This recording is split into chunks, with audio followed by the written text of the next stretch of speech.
Thank you. Okay. Okay, Gabriele, if you want to introduce yourself too. Good evening, y'all. I'm Gabriele. I will be your second or third, I don't know, adjudicators, and good luck to everyone. Okay, good luck to everyone too. I'm just going to read the motion. The motion says, this House would require all food already on the market to undergo the European Safety Assessment current mandate for novel foods. And then there is an INFOSLIDE for novel food that says novel food refers to food introduced in Europe from May 15, 1997, whose making is currently regulated by Regulation EU 2015 number 2283. Okay, so if the first speaker of proposition team, Emma, is ready, we can start this debate. I'll start my speech in 3, 2, 1. Good evening, everyone. I'm Emma Patriarch and I'm the first speaker of the proposition team. Before starting with my speech, I want to give a few definitions, especially about the European Safety Assessment and novel foods. The European Safety Assessment is the European Union's most rigorous and science-based system to evaluate whether a food is safe before and during its presence on the market. It relies mainly on independent scientific panels, updated toxicological, chemical, and microbiological testing, and continuous risk monitoring. Novel foods are foods that were not commonly consumed in the European Union before 1997. They introduce new ingredients into the European diet and have a different composition, so they must undergo a stricter and more complete safety checks before entering the market. This category shows that the European Union already recognizes the assessment method as the base for modern food safety. Let's talk about what's happening right now. What's the status quo? Right now, the European Food Safety Assessment is built on a dangerous contradiction. The foods Europeans eat every single day receive weaker safety checks than the food that they almost never consume, like novel foods. Anything placed on the market before 1997 is protected by a rooted grandfather clause by doing so, it avoids modern scientific scrutiny and is considered safe not because we actually tested it, but because people have eaten it in the past and nothing bad happened. This assumption collapses the moment we look at how radically our food has changed from one year to the other. Vegetables now grow with pesticides that were never used before, and fish swims in oceans that are loaded with microplastics and PFAS. Yet all these products still rely on outdated evaluations that will fail instantly if compared to the European safety food assessment that we talked about before. The present system has already proven its weaknesses. Every crisis we registered, like BSA, that is like BSA or fipronil contaminated eggs, didn't happen because the risks weren't there or we weren't able to find them, but because we weren't actually looking. That's why we are proposing a plan that especially relies on the fact that the European Union should gradually extend the scientific safety assessment used for novel foods to all foods currently on the market. To do this, we would implement a phased and risk-based reevaluation of existing food. And the European Union shouldn't actually test everything at once, but it should prioritize food with outdated assessments or foods that are exposed to modern contaminants or with high consumption rates. We will also use the existing EFSA framework because we don't actually want to reinvent anything. We just want to extend the already functioning novel food scientific assessment to all foods. Also, we will implement a mandatory reevaluation of different foods when new risks or a new production method appear, because if a food changes formulation, farming techniques, additives, packaging, or supply chain, it must be assessed using modern science. And lastly, we will implement a transparent public reports and mandatory corrective measures. Because when risks are found, the European Union should issue public summaries, require reformulation or purification, or also temporarily suspend products until they meet modern safety criteria. And by doing so, we are able to build and ensure a system that makes producers able to cooperate one with the other. After all we said, we also found an argument that explains mainly why the absence of certification is the root cause of European food safety failures. One of the biggest misconceptions in this debate is the idea that Europe already performs many food controls, so the system that we are using now must be safe.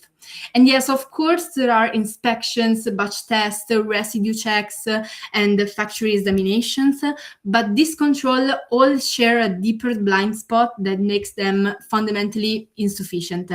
The fact that they verify whether a product respects the rules of its own category, and no one actually asks themselves if the category itself is scientifically safe. And the reason is simple. For any food placed on the market before 1997, Europe relies on one assumption only, the assumption that if we have always eaten it, then it must still be safe. Long-term consumption is not an evidence of permanent safety. It only tells us that a product was safe under the condition of the past, or that we were not able to link any damages to that specific product. And the conditions of the past are not the conditions we have today. We have moved from glass and paper to plastic that release PFAS and microplastics. We have moved from local agriculture to monocultures using new generation of chemicals. We have moved from simple supply chains to international networks that are full of contamination points, and even the environment itself, made by water, soil, and air, now contains pollutants that were unknown even 30 years ago. Yet in front of all this change, the safety certification of older foods have remained exactly the same, even if the food and the risks have changed, but the certification has not. And because the system never forces scientific certification, it never asks the question that actually mattered the most. It is still safe today under today's condition and with today's knowledge. I heard there was a POI. Yes. Yes, I take it. So if past safety isn't permanent, why rely on a one-time authorization instead of continuous monitoring that updates when conditions change? Like we said before, the safety assessment used for novel foods especially relies on continuous monitoring. So if we want to implement the safety assessment of novel foods to all foods, we will also implement the continuous monitoring. After saying that, like I said, no one actually asked the question that matters the most. Is food still safe today under today's condition and with today's knowledge? And when the system never actually asks the question, it never sees the actual answer. This is why every major food crisis of the last decade looks different on the surface, but is identical in its origin. For example, PFAS, that are chemicals that enter packaging and water systems for years. And even if routine tested existed, they never screened for PFAS because in the 1990s, we didn't have the tools to detect them. The same happens for microplastics or BSA, the mad cow disease, and even fipronil contaminated eggs. So all these crises share the same cause. Europe never actually certificated food, and when the world evolves and the risk evolve, but the safety system stays frozen, every new contaminant becomes invisible. And with that, I end my speech, and thank you. Thank you. Your speech is 8 minutes and 14 seconds.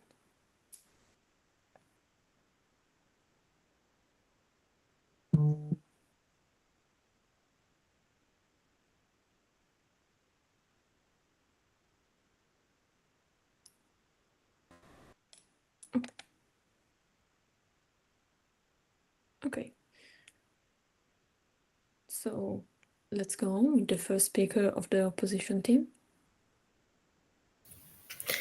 I'm starting in 3, 2, 1. Good afternoon, everyone. My name is Ravini Tati, and I'm proudly standing as the first speaker of the opposition.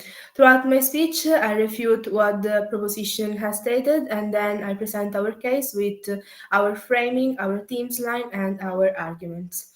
So the proposition asks us to force every food on the market, so bread, apples, yogurt, through the same heavy pre-market authorization process as a novel food.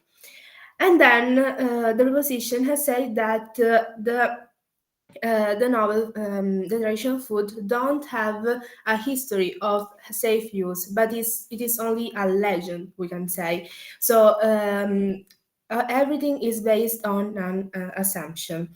But this is not real because every food is checked all the stages and not initially. The foods are checked initially only with the novel food law. And then they said that the current law doesn't follow the modification in the food in the way they are made. But this is not real because there are reformulations. Every food has a reformulation, so there are some modifies in the sugar, salt, or additives and everything, considering the health of the customer. So there are the reformulation, so it follows the modification. And then the proposition has stated that the novel food law is the most rigorous system that exists, but this is not real because this is one of the systems that exist. So this is not the most important system. In reality, in the European Union, we have a complete integrated safety net for traditional food that is a system that fixes the everyday safety and integrity failures and isn't like the novel food law that is only risk-based and not universal. So we have a regulation for traceability, a regulation for the HACCP, that is the Hazard Analysis Critical Control Point, and then additional rules for animal products. So proposition confuses procedures with outcomes. They are different things. So food safety comes with a constant risk-based controls and not by drowning the regulators with dossiers and everything. So what sounds like a double safety is misallocation. So investing in a wrong way the limited resources that we have, because we don't have an infinite number of scientists. So the model of current law works. So our team's line is opposition supports proportionate risk-based regulation that is the global standard endorsed by the OECD. So with this, I present our argument. The first argument is redundancy and misallocation of safety effort. So applying novel food law to all food is redundant and it is inefficient and it reduces the real safety that we need. Because it is investing in a wrong way the limited resources that we have.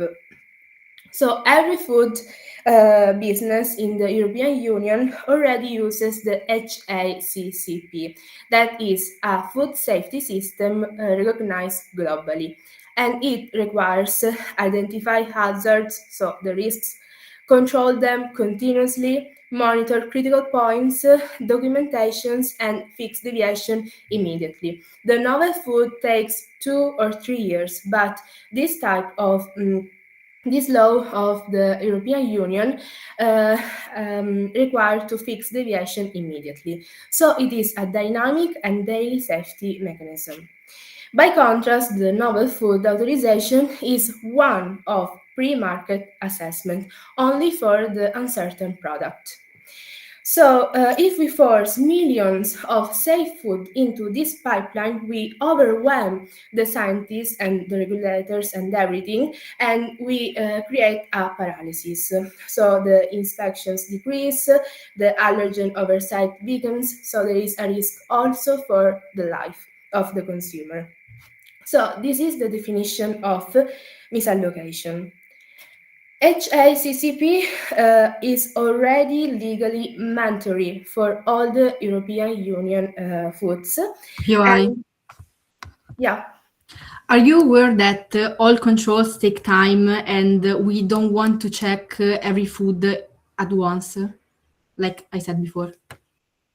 The European Union laws are for everyday safety, but the novel food is only for the initial parts. So it is for the pre-market, and sometimes it is not really necessary because there is the nutritional scientists that do the same process as the novel food, but in a cheaper and in a cheaper way and in less time.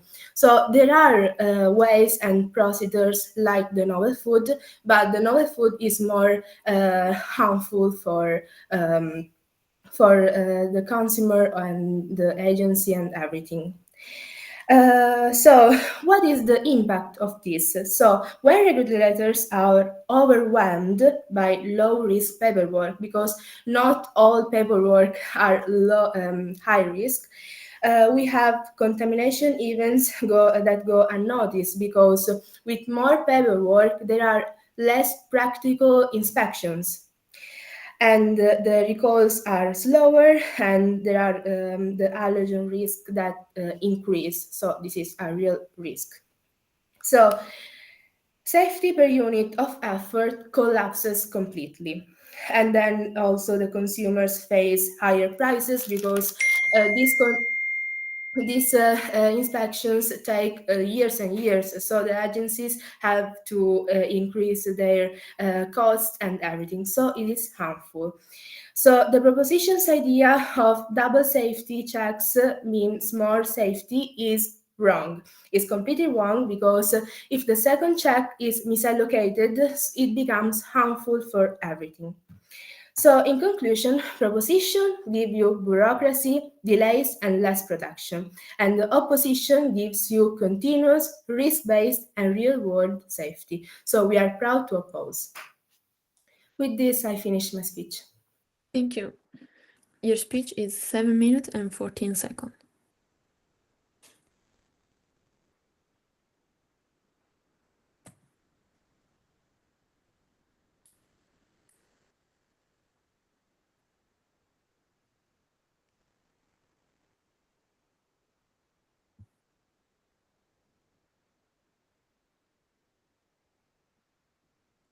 Okay. We can go on with the second speaker of proposition team, Maria. When you're ready, you can start.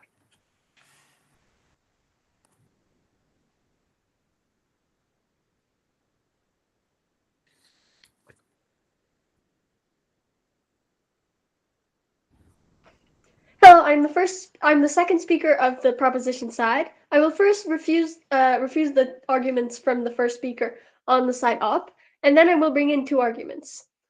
Firstly, the first speaker said that we were investing in the wrong thing, that by adding this advanced way of assessing food that we use for novel foods onto all foods would be a waste of resources. But the thing is, it is not exactly like that. And that it is actually a great way to connect to my argument, to our first argument. So, maybe later on, the opposition will try to reduce this debate to one idea, that extending the European safety assessment to all foods is too expensive and wastes resources. But to understand whether this argument has any weight at all, or any significant weight, we must first mention something essential. Every system has a cost. Every system has a cost, both the system we propose and the one they defend. And when we compare the two, it instantly becomes clear that prevention is not only safer, but also economically wiser. First, I'm going to give you some examples of financial consequences of past crises. First, the BCE crisis that cost around 30 billion euro.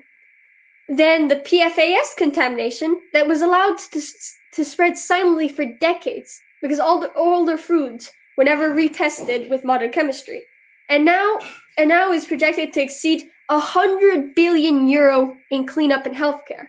Then there are also foodborne illnesses that cost Europe around 20 billion euro per year, every year. And a single recall of contamination of a salad in 2016 cost 150 million euro. These are not theoretical numbers. These are what Europe has paid already under the system the opposition wants to preserve. And all this money, all these, and this proves our core point. Repairing damage always costs more than preventing it. Not sometimes, not in extreme cases, always. Why? Because prevention deals with the problem before it spreads, multiplies, or becomes irreversible. Repair instead deals with the consequences, which are more complex and therefore much harder and more expensive to resolve, and also use more resources. Let's consider the BCE crisis. Prevention would have meant reevaluating feed practices with modern toxicology. Meanwhile, what they actually did, because they didn't realize that they didn't realize there was the BCE in the cow, it meant slaughtering millions of animals, compensating farms, destroying entire markets, and managing a public health crisis. For the compensating farms, that costs money. For the slaughtering millions of animals, that also considers, then you need workers for that. You gotta kill them all, and you're killing the lives of animals. And public health crisis. Oh my God, the health is more important than our health is more important than almost anything. And okay, this pattern repeats everywhere. Preventing salmonella in a plant costs thousands. Managing a salmonella outbreak costs millions. Updating laboratories, it costs money. But running an entire national healthcare system to treat chronic exposure costs exponentially more and uses even more resources that could have been used for something else. Economically, it is very simple. A risk caught early on is small. A risk caught later becomes large and expensive. The opposition model wants to wait for the risk to grow. Our model identifies them before they do. But even if opposition could show short-term savings, which they cannot, there's a deeper point that money cannot address. And this is another place where the resources will be not wasted, but actually, where in the opposition's system, we will be wasting resources that we could have used again for something else, something more important, like preventing it in the first place. The ethical part. Companies can recover profits, okay? Governments can rebuild budgets, but the lives lost in contamination cannot be restored. Children exposed to toxic chemicals cannot reverse chronic illness. Communities living with polluted water cannot simply repair decades of damage. So when opposition asks, isn't it too expensive? Isn't it a waste of resources? The real question we should be asking is, too expensive compared to what? Compared to the resources we'd be using in curing cancer or neurological damages, or even worse, in a bigger scale, irreversible environmental contamination. Our proposal invests early to avoid disaster later. Theirs saves a little now and pays catastrophically later. So in this in this debate, the only rational thing to do is to prevent this from happening.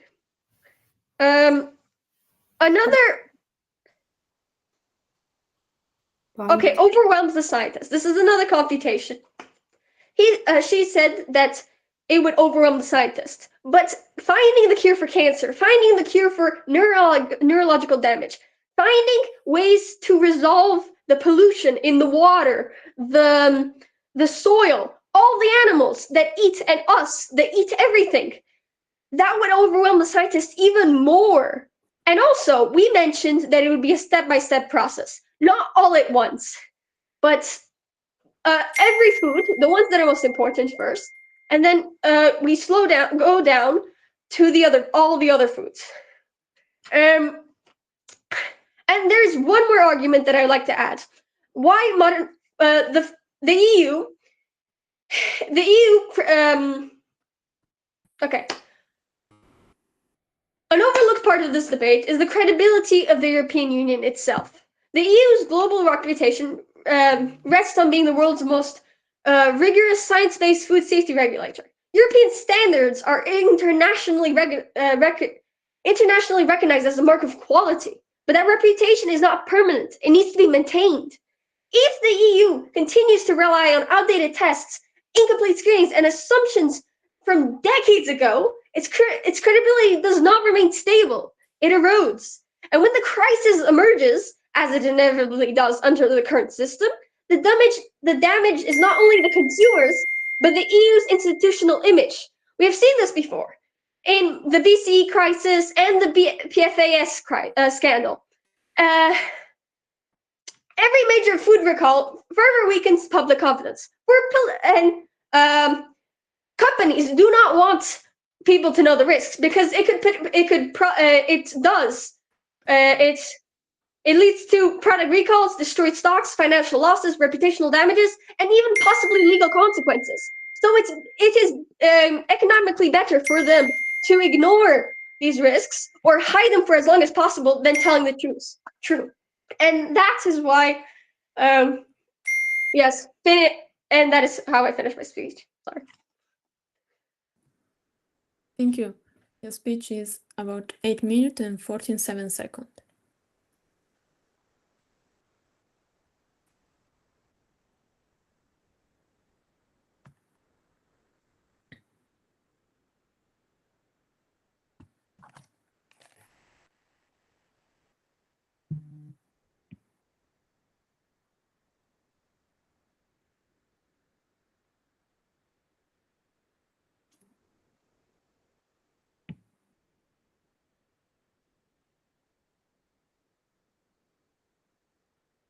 Okay. Arianna, when you want, you can start. Okay, so my speech will start in 3, 2, 1. As the second speaker of the opposition, I will first rebut the proposition's case and then explain why their model of universal novel food authorization is weaker and less safe than the risk-based system we defend. So proposition keeps saying that more checking equals more safety, but they never explain how their mechanism addresses the real causes of foodborne illness. The vast majority of incidents do not occur because a product was poorly assessed on paper. They happen because of temperature abuse, poor hygiene, cross-contamination, handling errors, or storage failures. So a one-time authorization at market entry cannot prevent any of this. It cannot stop a fridge from breaking, it cannot prevent allergen contamination by staff, and it cannot ensure correct transportation temperatures. That's why, although proposition claims to be preventive, their system is actually less preventive than ours, and prevention requires monitoring where risk happens, not predicting safety years in advance. Proposition's own examples prove this. So crises like the BSAE did not happen because food lacks pre-market authorization, but because of enforcement failures. And they must be solved through stronger monitoring and traceability, not through universal approval.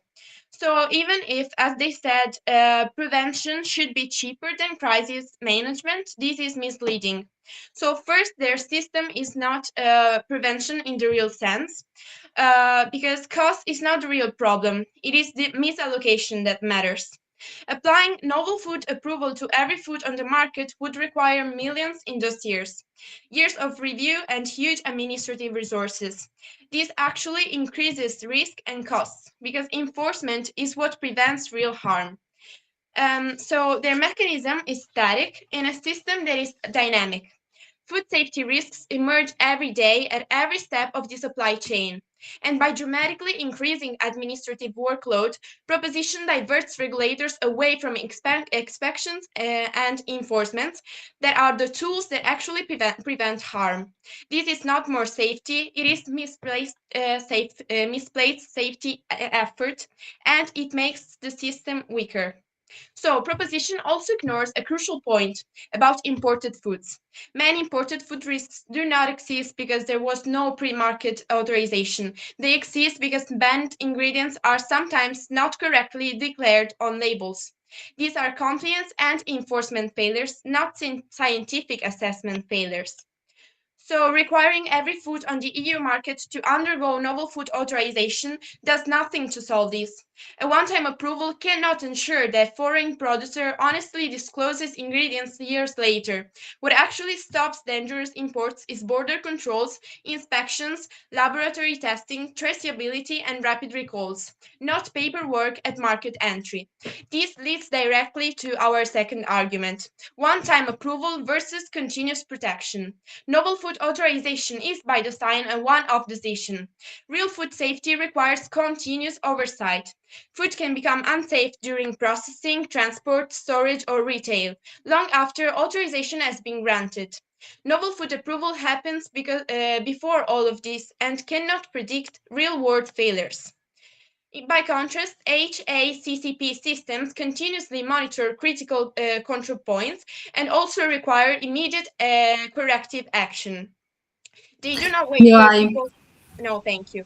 They do not wait for people to get sick, and they operate during production and handling, exactly where risk occurs. This is not reactive, it's ongoing prevention. So even if proposition system worked perfectly, it would still be the wrong tool. It cannot prevent contamination, temperature abuse, or fraud. Ours can. Extending the novel food law to all food is redundant and inefficient. Under the current EU law, food entering the Union already undergoes official controls at borders. These include documentary checks, physical inspections, and laboratory analysis of samples for pesticide residues and contaminants. Annual control programs exist, and unsafe products can be rejected, destroyed, or recalled through the EU rapid alert system. So when unsafe food appears, it is not because the law is missing, it is because enforcement capacity is limited and global supply chains are complex. Universal novel food authorization does not strengthen border controls, it weakens them by pulling resources away.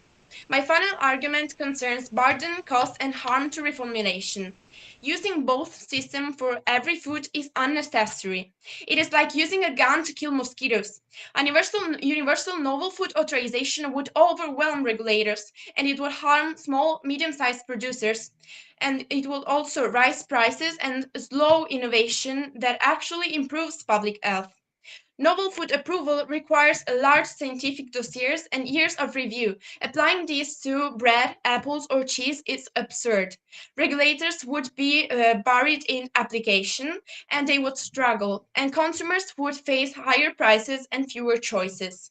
Worse still, every reformulation would require new authorization. Reformulation means, for example, reducing sugar, salt, or fat, and it's one of the most effective tools we have to improve diets. Slowing the process harms low income and consumers the most. So, proposition asks us to trade affordability, access, and public health for unnecessary bureaucracy without gaining additional safety.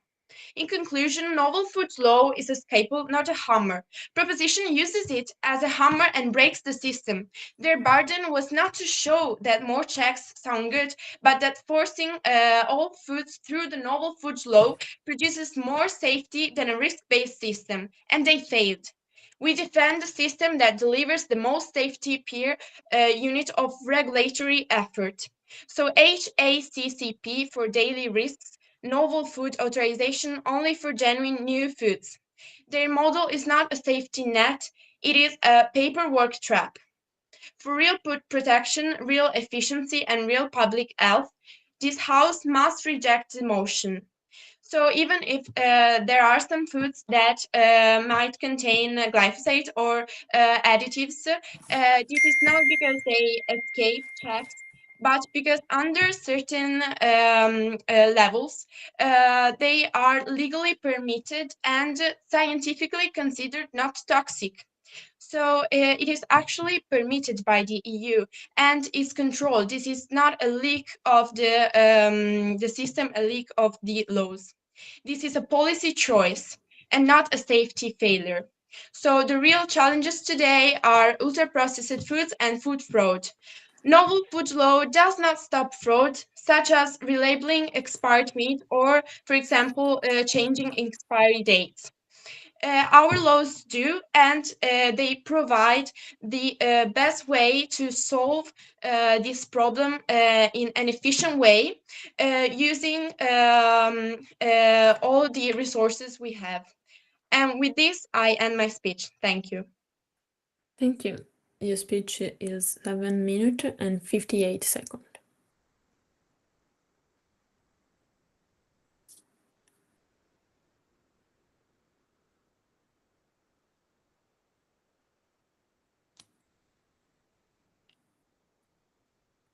Okay. We can go on with the third speaker of the proposition team. Can you hear me? Because my computer is a bit off.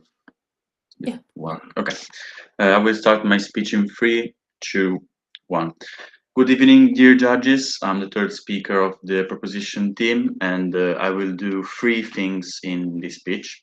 First, I will respond to the main arguments brought by the opposition. Then, second, I will show you why the real clash in this debate is about scientific certainty against blind familiarity. And finally, I will explain why, even under the opposition's own concerns, this House must still support the motion. So, first of all, their first claim was that this policy is basically what they say is an accessory because the existing foods are already safe, or at least they're already undergoing the HACCP exams. But this argument is a single assumption that if we have always eaten something, it must still be safe, even if there are these HACCP exams. But as our first speaker has already shown, why this logic is flawed, it doesn't work. Production methods have changed, packaging have changed. There are many changes made even only in the last decades. Many changes have been done to the foods and things that we eat simply. For example, PFAS, microplastics, or modern pesticides. None of these were meaningfully detectable when many foods were first approved. So saying we have always eaten these things, so it must be sure, it doesn't mean that we have tested it under today's conditions with today's science, proving that it is in fact safe to be eaten. So the opposition never actually answers the key question of this debate, which is the food that we're eating still safe today? Their second claim is that it would create a massive economic damage, or at least an economic damage, and they've also, as the first opposition team said, they would basically put on a pedestal. They would prioritize the economic aspect of this debate rather than the moral one, the civilians' healthcare, basically. And getting back to my confutation, it is basically answered by our own plan. We are not testing everything at once, as my first speaker has already said. We are not creating a new institution, as both of my speakers have already said. The EFSA is a system that already exists. We're just trying to implement it to foods that are already circulating in our European system with the same standards and the same panels. So the choice is not between total chaos and doing nothing.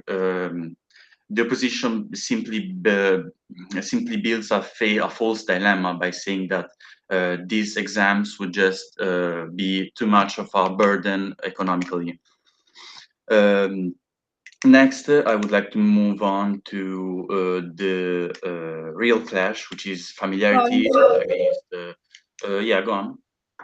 What about the nutritional science that guarantees the same process but in a more cheap and you've talked about easy it. way? You've talked about it. You weren't very clear about it, but we were in the 5th minute. You've said something like the privates one are cheaper, which is not true at all, since there isn't a cheaper way, since the IFSA is the most efficient one, and the HACCP both are the most efficient ones, and the EFSA is simply better with more exams and more particular exams. So it just doesn't stand at all on its own, your POI and your argumentation that you made on your first speech. Getting back to the real clash, which is familiarity against scientific verification, this debate is not about novel foods against old school foods, but it is about how a safety system, which is the IFSA, should work in a changing world. The current system checks whether foods follow existing rules, the HACCP, but it never asks whether those rules are still scientifically adequate. And that is why there are microplastics that are still ignored, and they're basically circulating in our system. And maybe in 10 years, there will be even more, becoming an even bigger problem for healthcare for the human, but even animals. And many other problems. So these crises look different, but they share basically the same root cause, which is safety was assumed instead of being verified. And our model, the IFSA one, fixes this exact failure by introducing mandatory scientific recertification when risks may evolve, as my team has already explained. Now I would explain to you why we still win, even if the opposition team is right that this policy requires effort, coordination, resources, and and resources. That's because the harm of false safeties is irreversible. As I already said, the opposition team is basically prioritizing money, not spending too much money, rather than the healthcare, the safety of common civilian and European one. The harm of delayed action accumulates silently, as my second speaker has said in her last minute, and the harm of inaction only becomes visible when it's too late, which both things are said by my second speaker. I don't know if I heard that POI. I don't accept it. I'm sorry. So a system that looks safe but cannot detect new risks is the most dangerous system of all. And this system is HACCP. Our policy does not demand perfection, it demands updating knowledge. And in a world where food systems, chemicals, environments evolve constantly for new pesticides, all things that are already explained, a safety system that does not update is not conservative, it is just reckless, and it's going to harm people. In conclusion, this house is not asking Europe to distrust its food, but we are asking Europe to finally verify it, to recheck it and its safety. We choose evidence over habit, science over assumption, and prevention over crisis. For these reasons, I strongly urge you to support the motion. Thank you for the attention. Thank you. Your speech is 7 minutes and 47 seconds.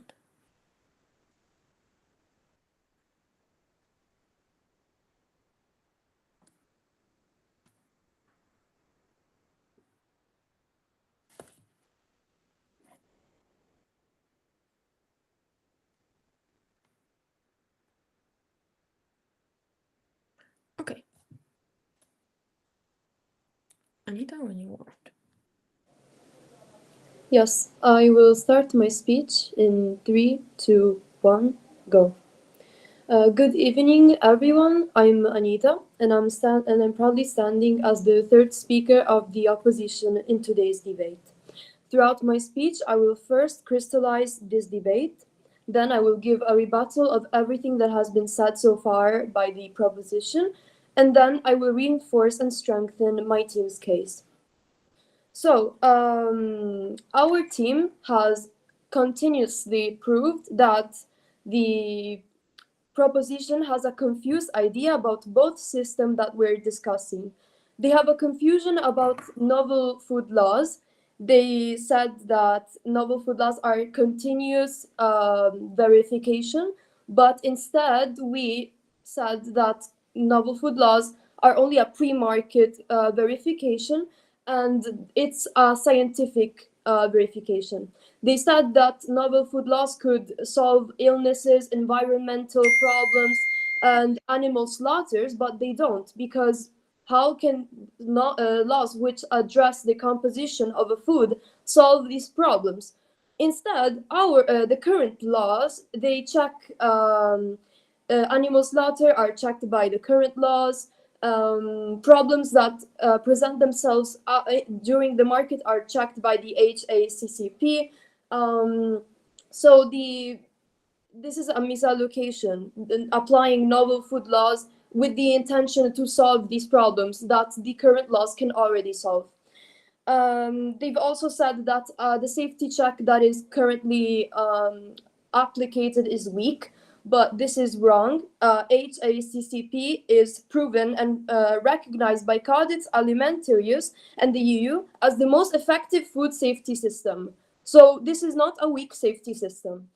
They've also said that the current laws, they test food only once and they don't test them again when process changes in thus they get processed in new ways. But this is wrong. I present to you the principle of reformulation. Reformulation laws, they work to change the ingredients as the science improves, and so this is to guarantee that when food changes, the law can change too. So yes, accepted. Are you aware that we are especially promoting the continuous risk monitoring, like I explained before? No, novel food laws are not continuous monitoring. I repeat, novel food laws are a pre-market and the application happens only once, and when it's accepted, it enters the market. So, okay. Thank you for the point. So I also wanted to address how they've said that the current system is not a preventive system, and theirs is a preventive system, but this is wrong. Our system is both proactive and reactive, because HACCP is designed to prevent harm instead of just punishing after the harm presents itself. And it requires producers to identify risks before they reach consumers. This is preventive. And also the other team has complained about inspections not being effective. We can just invest in making them more effective. And regular inspections, mandatory recalls, and compliance are preventive mechanisms. So our system, the traditional law system, is the one which is actually preventive and solves problems like frauds, processed foods. Frauds are a very heavy problem in the food in our food, because it's a very dangerous problem. What happens is that they use expired meat, they change the labels, they refreeze the defrosted meat, and they sell it again. But how can novel food laws prevent and solve this problem? Because novel food laws only check before the food enters the market. Instead, we need more inspections, better enforcement, and investment in the safety chain. So the problem is not having enough laws. The current system is good. Where it fails, we just need to make it stronger. And adding a new laws would just mean double assessment, more bureaucracy. We would stop the economy, higher costs. We are aware that costs are that every system, all controls need a cost, but we don't approve of misallocated costs. We support costs that actually solve the problems. So our solution actually solves the biggest problems of the food industry, which are frauds and processed foods. HACCP works to assess that the foods in the market respect rules of hygiene, labeling, traceability, safety. These values that we present, and our case defends these values, while the proposition only works against them. We are too focused on scientific evaluation of new foods. Why do we need to reevaluate the already existing foods, which are already there's a history of nutritional science that already assesses if they're valid, and when it's found that they're not valid, we reformulate the laws. And so we just don't need more paperwork, more scientific assessment. We need to strengthen the current system. And so we okay. So with this, I conclude my speech. Thank you for listening. Thank you. Your speech is 7 minutes and 20 seconds.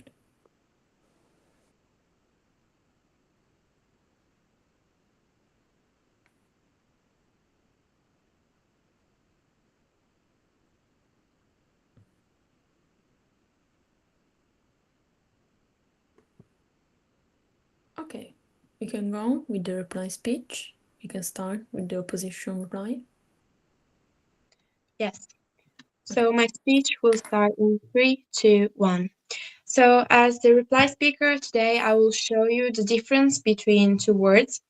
The pro words where safety is measured on paper, but the real risks continue, and the opposition word where continuous risk-based monitoring protects consumers every day. So this house is not debating where food safety matters. Both sides agree it does. The real question is, how do we keep food safe effectively in the real world every day? Opposition has shown that proposition's plan requiring all foods already on the market to undergo novel food authorization is unnecessary, expensive, and less safe. So let's imagine that in proposition's words, every food from bread to cheese to apples must undergo full novel food authorization. Regulators are buried in millions of dossiers and years of paperwork, and small and medium-sized producers are penalized. Reformulation is since delayed. So one-time checks do not provide continuous monitoring, and contamination, temperature abuse, mislabeling, or modern chemicals risks Crises are not prevented since resources are diverted from the very inspections and enforcement that stop real hazards. Safety becomes theoretical on paper, and foods are approved, but in reality, day-to-day risks remain unaddressed. In short, the proposition system looks safe, but fails where safety actually matters in real time. So in the supply chain and in the hands of the consumers, the food is not safe. Instead, in the opposition's words, the HACCP continuously monitors production, transport, storage, and retail, catching risks in real time. And it reassesses foods as new risks emerge, and limits and bans are updated when necessary. Border inspections, lab testing, and traceability prevent unsafe products from reaching consumers, and high-risk foods are prioritized, and reformulation happens quickly. It is continuous, and evidence-based monitoring is affordable and also enforceable, and it gives safety per unity of regular effort. So the food is controlled, and this risk-based monitoring protects consumers every day. In short, the opposition system protects the consumers dynamically, and it adapts to new risks, and it also efficiently prevents harm. Day after day, not just once at the market entry. So the key clashes of this debate were static versus continuous monitoring. And as we said, proposition relies on one-time approval. Instead, opposition protects food continuously where risks actually happen. And the second was blind familiarity versus scientific certainty. So we are not claiming that foods are safe just because they've been eaten. We are showing that the existing system works, is affordable, and it should be reinforced, not replaced by unnecessary bureaucracy. And also the cost and effectiveness. The proposition plan is expensive, and opposition delivers safety efficiently and practically. In conclusion, food safety is about reward protection, not paperwork, and novel food authorization does not solve this problem, and it increases the cost and slows reformulation. This House must reject proposition motion and choose the world where food is monitored, enforced, and truly safe every day. And with that, I end my speech. Thank you. Thank you. 4 minutes.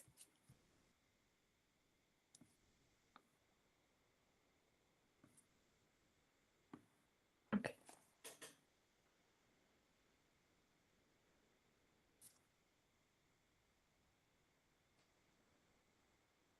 Okay. We can go on with the last part of this debate with the reply of proposition team. Okay, the speech starts in 3, 2, 1. Hello, everyone. Thank you for the debate. It was a great debate. And now I would like you to imagine two worlds. One where we are checking excessively. We are making sure in labs that it follows every single condition that the novel foods have in all foods. So all foods are much, much safer. And another world where we keep the status quo, where we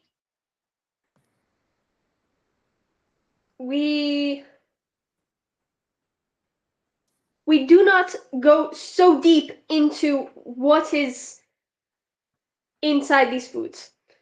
Okay, in the proposition side, you have a world where people aren't going to be spending millions and billions on consequences of not finding the problem earlier.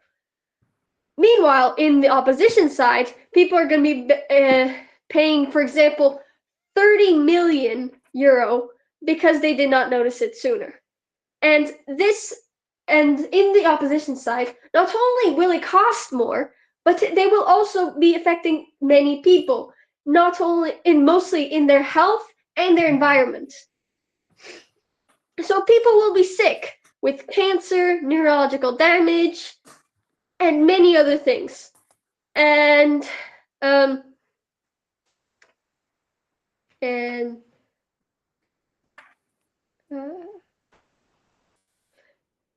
the proposition side, companies aren't, all foods are checked. Not all foods, not just those that come from outside, all of them. And they're continuously checked. It's not a one thing and then that's it.